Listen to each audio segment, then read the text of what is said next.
Cette activité de service sur la commune des Herbiers, c'est un vaste projet en fait.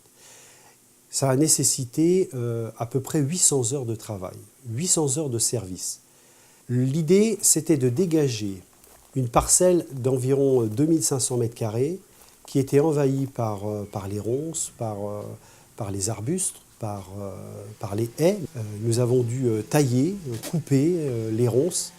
Et ça a demandé beaucoup d'heures et d'efforts pour chacun.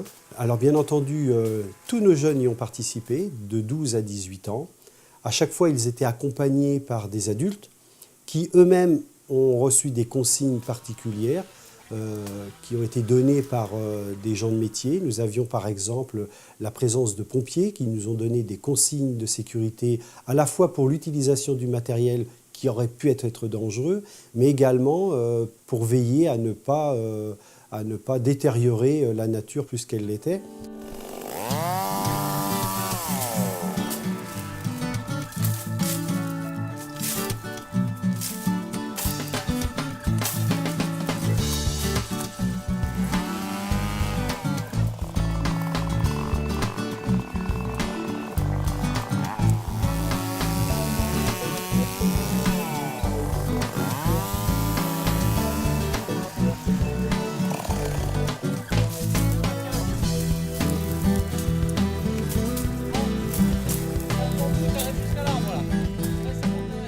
Le scout de la Prêtrise-Aron, c'est une tranche de jeunes garçons qui ont entre 12 et 18 ans, mais qui sont aussi accompagnés par des adultes.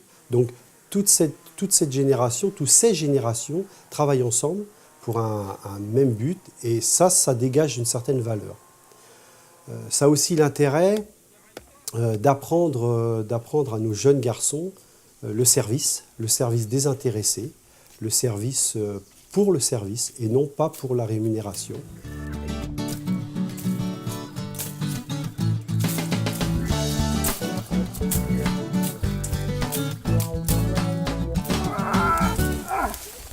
Ce projet a demandé beaucoup d'heures de travail. Il est évident que nous avons aussi utilisé un grand nombre de personnes, puisqu'environ 90 personnes ont participé activement à ce projet de nettoyage.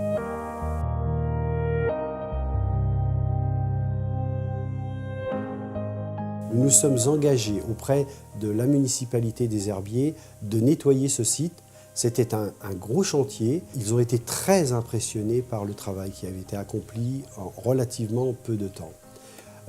Les jeunes sont sensibles à ça. Ils sont tout à fait conscients qu'ils ont accompli ensemble un beau projet de service qui a demandé beaucoup d'efforts, et ils sont contents et fiers de ce qu'ils ont fait. Je crois que si on interroge chacun d'eux, l'année prochaine, ils sont prêts à repartir pour un grand projet comme ça de service.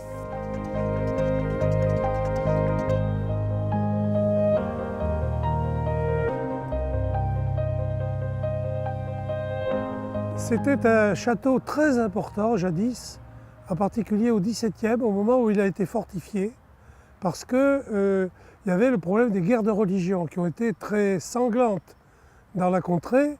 Et les Herbiers étaient entourés de seigneurs protestants.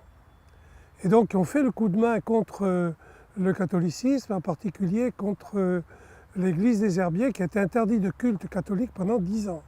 C'était quelque chose. Le site n'a pas subi les avatars des guerres de religion, mais il a subi les avatars des guerres de Vendée, puisqu'il a été incendié dans la nuit du 31 janvier au 1er février 1794. Et la dernière propriétaire, c'était la comtesse Antoinette Marie Desjoubert du Landreau, et qui était héritière de ce domaine. Et quand elle est morte, le 1er août 1945, eh bien, c'est l'évêché à qui elle en avait fait don, qui en a donc hérité. Et c'est tombé dans l'escarcelle depuis peu de la commune des Herbiers, qui l'a eu pour l'euro symbolique. Alors c'était quelque chose de très étendu.